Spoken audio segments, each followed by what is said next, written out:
உக்ரைனோட பார்லிமெண்ட்ல இல்ல நிறைய செய்திகள், நல்ல செய்திகள் இருக்கு.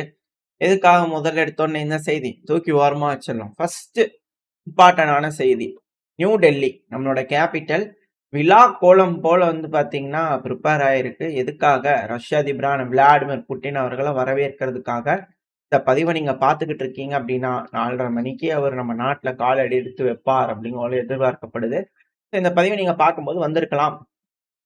ரஷ்ய அதிபர் விளாடிமிர் புட்டின் அவர்களும் நம்மளும் மிக பெரும் அளவுல நம்ம நாட்டோட பிரைம் மினிஸ்டர் நரேந்திர மோடி அவர்களும் ஒரு மிகப்பெரிய டீல்கள், ஒப்பந்தங்கள், மிக முக்கியமான முடிவுகள் எல்லாமே எட்டப்படும் அப்படிங்கிற சொல்றாங்க.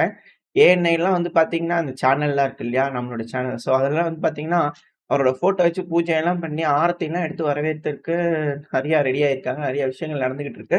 ஸோ ஒரு தலைவர் நம்ம நாட்டுக்கு வரார் அப்படிங்கும்போது ஒரு பெருமையான ஒரு விஷயம். 2வது நிறைய நல்ல விஷயங்கள் நடந்துகிட்டு இருக்கு. அது மட்டும் இல்லாம இன்ஃபார்மல் மீட்டிங் 2 தலைவர்களுக்கு நடுவில் நடக்க போகுது. ஸோ நியூ டெல்லியில தான் அது நடக்க போகுது. விழா கோலம் ரெடியா இருக்கு. வரவேற்கிறதுக்கு நம்ம சைடுல ரெடியா இருக்கிறாங்க. குறைஞ்சது 10 inter governmental documents கையெழுத்திடப்படலாம்.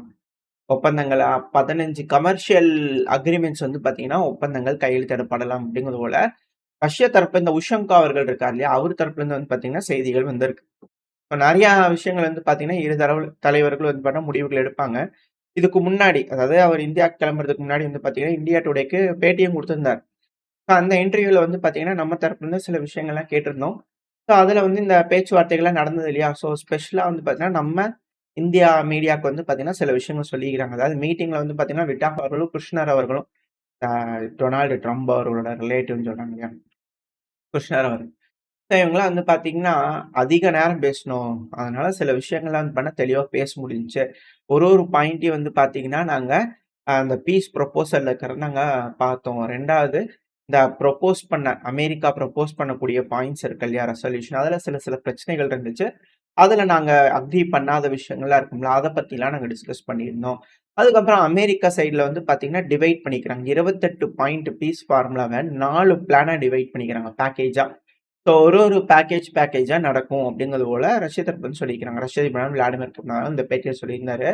So package அந்த பேக்கேஜ் தான் இப்ப நடந்துட்டு இருக்கு அப்படிங்கிறது போல புரிஞ்சுக்கலாம். மத்தபடி இந்த ஜெலன்ஸ்கி அவர்கள் சொல்ற மாரியோ, இல்ல இந்த யூரோப்பியன் யூனியன் கதர்ற மாரியோ இந்த பிளான் இப்படி மாடிஃபை இருக்காது. மீடியால வேணா டைட்டில்ல வச்சுக்கலாம்.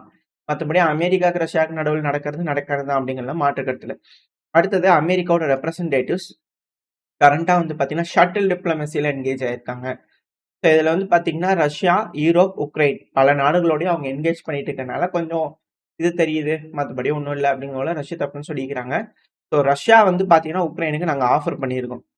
அ டான்பாஸ் பகுதியிலிருந்து அவங்க வித்ட்ரா பண்ணாங்க அப்படின்னா பரவால்ல. அப்படி இல்ல அப்படின்னா நாங்க மிலிட்டரியிலேயே ஆக்குபை பண்ணதுக்கு ரெடி. இல்லன்னா டிப்ளமசிலனாலும் ஓகே. இப்போ உக்ரைன் வந்து பாத்தீங்கன்னா சண்டை பிடிக்கணும்னு முடிவு எடுத்தாங்கன்னா நாங்களும் சண்டை பிடிக்க தயார். எய்தர் மிலிட்டரி யூஸ் பண்ணியும் சரி, இல்ல டிப்ளமசி யூஸ் பண்ணியும் சரி, நாங்க எப்படியும் எங்களோட பகுதிகளை மீட்டெடுத்தே தீர்வோம் அப்படிங்கிறதுல ரஷ்ய தரப்பு இருக்காங்க.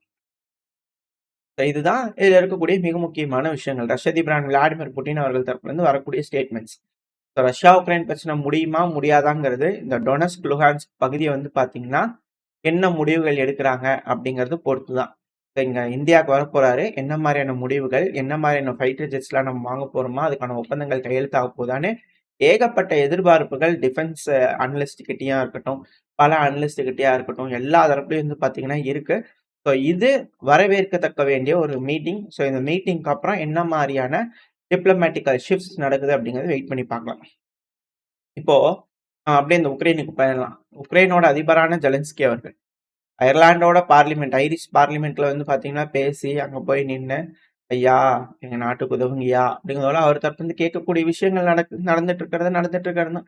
எல்லா நாடுகளும் போய் எய்டு கொடுங்கன்னு கேட்கறது ஒரு சைடு நடந்துட்டு இருந்தாலும் உக்ரைனோட பார்லிமெண்ட் ராடா இருக்கு இல்லையா, ஸோ அந்த பில்டிங்ல பயங்கரமான ரணகலம் நடந்துட்டு இருக்கு. ஏன்னா மரியா பெல்சுக்லியா அவர்கள் உக்ரைனோட ஒரு எம்பி நம்ம பார்ப்போம். நம்ம சேனலை பொறுத்த வரைக்கும் இவங்க தெய்வத்தாய், தங்கத்தாய், உக்ரைனோட தங்கத்தாய் இருக்கிறாங்க இல்லையா. யாருங்க அது? சிரிஸ்கி அவர்கள் முதல்ல அவரை டிஸ்மிஸ் பண்ணுங்க.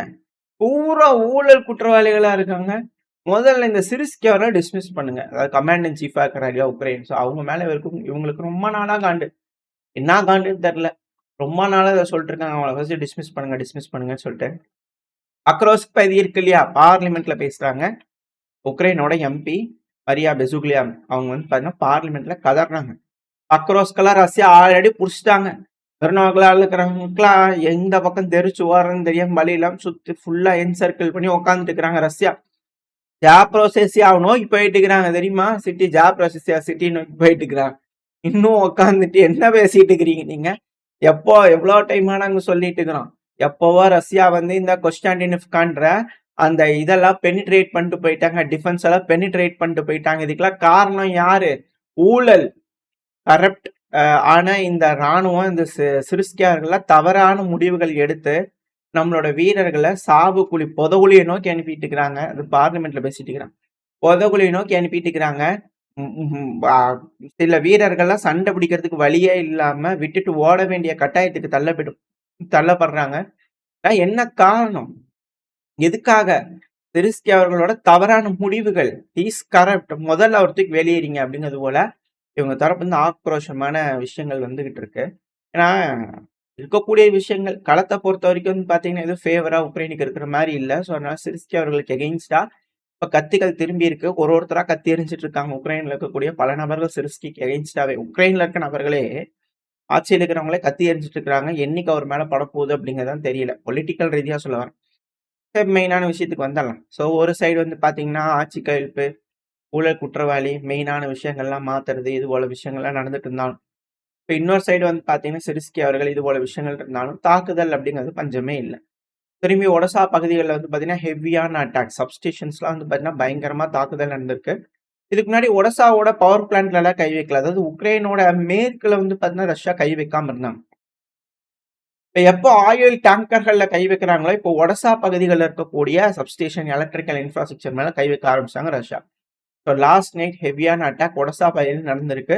அடுத்து வந்து பாத்தீங்கன்னா திருவிராக் பகுதியில் இருக்கக்கூடிய அட்மினிஸ்ட்ரேஷன் பில்டிங் மேல ஸ்ட்ரைக் நடந்திருக்கு அப்படிங்கிற வீடியோ பதிவுகள்லாம் வந்துகிட்டு இருக்கு. ஸோ ஹெவியான அட்டாக் உக்ரைன் முழுவதும் நடந்திருக்கு. இதை பத்தின அப்டேட்ஸ் வந்திருக்கு. அடுத்த பேர்ல பார்க்க ஆரம்பிக்கலாம். தாக்குதல் அப்படிங்கிறது எந்த ஒரு விதத்திலையும் குறைஞ்சபட்சம் இல்லை. இதுல என்ன ஒரு ஹைலைட்னா ரொமேனியாவே வந்து பாத்தீங்கன்னா ரஷ்யாவுக்கு ஆதரவா கிளம்புறாங்கனாங்களா கருங்கடல்ல அப்படின்ற கேள்விகள் இருக்கு. கட்சி மாறிட்டாங்களா? ரொமேனியா மாறிட்டாங்களா? அப்படிங்கிறது போல. ஏன் அப்படின்னா ரொமேனியாவோட மினிஸ்ட்ரி ஆஃப் டிஃபென்ஸ் இருக்காங்க இல்லையா? அவங்க தரப்பு வந்து வீடியோ பதிவுகள் விட்டுருக்காங்க. அதாவது சி பேபி ட்ரோன்கள் அப்படிங்கிறது கருங்கடல்ல வந்து பாத்தீங்கன்னா எங்களோட வரையறுக்கப்பட்ட பகுதிகளில் சுத்திட்டு இருந்தது. நாங்க என்ன பண்ணிட்டோம்னா அது த்ரெட்னு கன்சிடர் பண்ணி நியூட்ரலைஸ் பண்ணோம். அதாவது ரஷ்யாவோட ட்ரோன்களை தொடுறதுக்கு வேடிக்கை பார்த்துட்டு இருக்கிறாங்க. அதுவும் ரொமேனியால போய் விழுந்தும் போது என்ன சொன்னாங்கன்னா ரஷ்யா இன்டென்ஷனா வந்து அடிக்க மாட்டாங்க, வேணும்னு வந்து அடிக்கல அப்படின்னு சொல்லிட்டு இருந்தாங்க. ஆனா இப்ப சி பேபி ட்ரோன்கள் வருது அப்படின்னு தெரிஞ்சோன்னா அதை நியூட்ரலைஸ் பண்றாங்கன்னா என்ன அர்த்தம்? கருங்கடல்ல ஏற்படக்கூடிய அந்த பதட்டத்தை நம்ம தணிக்கணும். நம்ம இது போல விஷயங்களை அலோவ் பண்ணக்கூடாது அப்படிங்கிறதுக்காக ரொமேனியா அண்ட் ரஷ்யன் சைடா இப்போ அப்படிங்கிற கேள்விகள் இருக்கு. ஆனா இது போல ரொமேனியாவோட நேவி தரப்புன்னு சொல்லிக்கிறாங்க சி பேபி ட்ரோன்களை நாங்க டிஸ்ட்ராய் பண்ணியிருக்கிறோன்னு. இது சி பேபி ட்ரோன்கள் இது போல உக்ரைன் டிஸ்ட்ராய் பண்ணேன்னு சொல்லி அங்க வந்துட்டு பின்ன ரஷ்யாவது வந்தாலும் நாங்க டெலீட் பண்ணுவோம் அப்படிங்கிறது போல ஏதோ வந்துருவாங்களா அப்படிங்கிறது போல தெரியல. அட்டாக் பண்ணுவோன்றது போல. வெயிட் பண்ணி பார்ப்போம். ஸோ ரொமேனியா இப்போ கருங்கடலை காக்க வேண்டிய கட்டாயத்துக்கு தள்ளப்பட்டிருக்கிறாங்க. ஏன்னா ரஷ்ய தரப்புன்னு சொல்லியிருந்தாங்களே இதுக்கப்புறம் நாங்களும் உக்ரைனுக்கு வரக்கூடிய அந்த கப்பல்களை அடிப்போம் அப்படின்னு சொல்லியிருந்தாங்க இல்லையா? இதெல்லாம் வச்சு பார்க்கும்போது கருங்கடலை எஸ்கலேஷன் ஆரம்பிச்சிருக்கு. ரொமேனியாவோட கடற்படை இறங்கியிருக்கு. ரஷ்யாவோட ட்ரோன்களே அவங்க கை வைக்கிறாங்க அப்படின்னா புரிஞ்சுக்கலாம். சரி ஓகே இந்த இடத்துல எஸ்கலேட் ஆயிடுச்சு அப்படிங்கிறத. அப்படி இல்லைன்னா வேற மாதிரி என்ன நடக்க போறதை வெயிட் பண்ணி பார்க்கலாம். இப்போ அடுத்த மிக முக்கியமான விஷயம் அப்படிங்கிறது வந்து பாத்தீங்கன்னா அப்படியே மிடில் ஈஸ்ட்ல வந்தோம்னா, ஏன்னா இந்த மிடில் ஈஸ்ட்ல வந்து பாத்தீங்கன்னா இந்த யமன் ஹவுதிஸ் இருக்காங்க இல்லையா? யமன் பொறுத்த வரைக்கும் நிறைய விதமான கிளர்ச்சியாளர்கள் இருக்காங்க. பட் இருந்தாலும் மெயினா வந்து யமன் ஹவுதிஸ் எல்லாத்துக்கும் தெரிஞ்ச ஒரு விஷயம். அமெரிக்காவே வந்து பாத்தீங்கன்னா துரத்தி அடிச்சக்கூடிய ஒரு கும்பல். இப்ப அது போக வந்து பாத்தீங்கன்னா 2 பிரதானமான கும்பல்கள் இருக்காங்க. ஒண்ணு வந்து பாத்தீங்கன்னா யுஏஇ பேக்டும்பாங்க. இன்னொன்னு சவுதி பேக்டும்பாங்க. ஸோ இது போல வந்து பாத்தீங்கன்னா 3 ஆளுகின்ற பகுதியா யமன் வந்து பாத்தீங்கன்னா இருக்கு. இது என்னன்னா UAE backed southern transitional council அப்படிங்கிறது போல ஒரு சண்டை பிடிக்கக்கூடிய ஒரு அமைப்புன்னு வச்சுங்க. இப்ப அவங்க என்ன பண்ணிட்டாங்கன்னா திடுதிடுன்னு எல்லாம் வண்டி எல்லாம் எடுத்துட்டு ரெடி பண்ணிட்டு சில பகுதிகள் தெற்கு அராப் கொடி அப்படிங்கிறத சொல்லுவாங்க. ஸோ அந்த கொடி வந்து பாத்தீங்கன்னா எடுத்துட்டு பார்டர் பகுதி இவங்களோட பார்டர் இருக்கும் இல்லையா? யுஏஇ பேக்டு யெமன் ஓட பார்டர்ஸ் இருக்கும் இல்லையா? ஸோ அத தாண்டி சண்டைகள ஆரம்பிச்சிருக்காங்க. பயங்கரமான அட்டாக். ஸோ ஹெவியா வந்து பார்த்தீங்கன்னா, அட்வான்ஸ்மென்ட் நடந்திருக்கு. திடீர்னு ஒரு அட்டாக்னால ஹெவியான அட்டாக். இதுல ஹரித்ரியம் கவர்னரேட் அப்படிங்கிறது போல ஒரு அமைப்பு. ஸோ அதோட கட்டுப்பாட்டுக்குள்ள இருக்கக்கூடிய பல பகுதிகள இந்த யுஏஇ பேக்டு அமைப்பு வந்து பார்த்தீங்கன்னா, உள்ள புகுந்து சூறையாடிக்கிறாங்க. அதுவும் ஆயில் ரிச் ஏரியா பின் இஃபின் அந்த பகுதியெல்லாம் வந்து பார்த்தீங்கன்னா, நோக்கி போக ஆரம்பிச்சுட்டாங்க. ஸோ யுஏஇ பேக்டு குரூப் வந்து பார்த்தீங்கன்னா, ஹெவியா பவர்ஃபுல்லா இருக்காங்க. ஸோ இந்த ஃபோர்ஸ் வந்து பார்த்தீங்கன்னா, யார அடிக்கிறாங்க? அப்படிங்கிற ஒரு கேள்வி வருங்க. இது என்னப்பா யெமன் ஹூதிஸ் தானே அப்படிங்கிற ஒரு கேள்வி வருதுன்னா, அது தப்பு. இவங்க யார் அடிக்கிறாங்கன்னா, சவுதி பேக்டு குரூப் வந்து பார்த்தீங்கன்னா அடிக்கிறாங்க. ஸோ சவுதி தரப்பு இந்த டெலிகேஷன்ஸ் அவசரமா ஈஸ்டர்ன் ப்ராவின்ஸ் ஹரத்ரந்த் ப்ராவின்ஸ் அந்த பேர் எனக்கு கொஞ்சம் கரெக்ட்டா வரல. ஸோ அவங்கள நோக்கி வந்து பார்த்தீங்கன்னா, டெலிகேஷன் போயிருக்காங்க, பேசிட்டு இருக்காங்க அப்படிங்கிற செய்திகள் வந்துட்டு இருக்கு. So UAE and fire. அங்க என்னடான்னா, சூடான்ல யுஏஇ பயங்கரமா சப்போர்ட் பண்ணிட்டு இருக்கிறாங்க ஆர்எஸ்எஃப். அங்கேயும் முன்னேற்றம். அவங்க முன்னேற்றம் அடைஞ்சுட்டு தான் இருக்காங்க. அதான் சண்டை நடந்துட்டு தான் இருக்குது. பயங்கரமான குற்றச்சாட்டுகள் அந்த சைடு, இந்த சைடுன்னு எல்லா சைடும் தினந்தோறும் பண்ணிட்டு தான் இருக்கிறாங்க. இப்ப இந்த சைடுல இங்க யெமன்ல வந்து பார்த்தீங்கன்னா, யெமன் ஹவுதீஸ்க்கு கொஞ்சம் ஆதரவு அளிக்கிற மாரி சவுதிக்கு எகைன்ஸ்டா அப்படி இல்ல. இவங்க 2 பேரும் அடிச்சுக்கிட்டாலே அவங்களுக்கு பெனிஃபிட் தானே. சரி அடிச்சுக்கிட்டு யாராவது ஒருத்தவங்க வாங்க அப்படின்னு போல யெமன் தரப்புல இருந்து வெயிட் பண்ணலாம் இல்லையா? ஸோ இவங்கலாம் சேர்ந்து யெமன் அடிப்பாங்கன்னு பார்த்தா, யெமன் ஹவுதீஸ் அடிப்பாங்கன்னு பார்த்தா, இவங்க 2 பேரும் அடிச்சுக்கிறாங்களே அப்படிங்கிறது போல கேள்விகள் இருக்கு. ஸோ இங்கேயே அரபு உலகத்திலேயே பிளவுகள் வந்து தெளிவா தெரிய ஆரம்பிச்சிருக்கு. அது மட்டும் இல்லாம அடுத்தது ஈராக். ஈராக்ல வந்து பார்த்தீங்கன்னா, திடீர்னு வந்து பார்த்தீங்கன்னா, ஏதோ ஒரு மனமாற்றம், ஒரு புத்துணர்ச்சி என்னமோ ஒரு விஷயம் வந்து பார்த்தீங்கன்னா, ஈரான்ல நடந்திருக்கு. ஈராக், ஈரான் இல்ல ஈராக். ஈராக்ல வந்து பார்த்தீங்கன்னா, ஒரு மிக முக்கியமான விஷயங்கள் நடந்திருக்கு. அதுக்கு என்னென்ன அப்படின்னா, ஹிஸ்புல்லா இருக்கிறாங்க இல்லையா? லெபனான சேர்ந்த ஹிஸ்புல்லா. அவங்களா இருக்கட்டும். யெமன் ஹவுதீஸ் இருக்கிறாங்க இல்லையா? அன்சார் அல்லாஹ் குரூப் இருக்காங்க இல்லையா? அவங்களா எல்லாமே இதுக்கப்புறம் தீவிரவாத அமைப்புன்னு நாங்க டிக்ளேர் பண்றோம் அப்படிங்கிற ஈராக் தரப்புல வந்து பார்த்தீங்கன்னா சொல்லிக்கிறாங்க. ஸோ ஈரானுக்கு எகைன்ஸ்டா ஈராக் இப்ப என்ன திடீர்னு முடிவெடுக்கிறாங்க அப்படிங்கிற கேள்விகள் இருக்கு. ஓரளவுக்கான தகவல்கள் இந்த பயிரை நாம் பார்த்திருக்கோம். இத பத்தி நீங்க என்ன நினைக்கிறீங்க? உங்களோட கருத்துக்கள் என்ன அப்படிங்கிறத கமெண்ட் செக்ஷன்ல சொல்லுங்க. இந்த பதிவு நல்லா இருக்கும்னு நம்பிக்கையில அடுத்த பதிவு உங்களை சந்திக்கிறேன். அது வரைக்கும் ஸ்டே சேஃப். பை.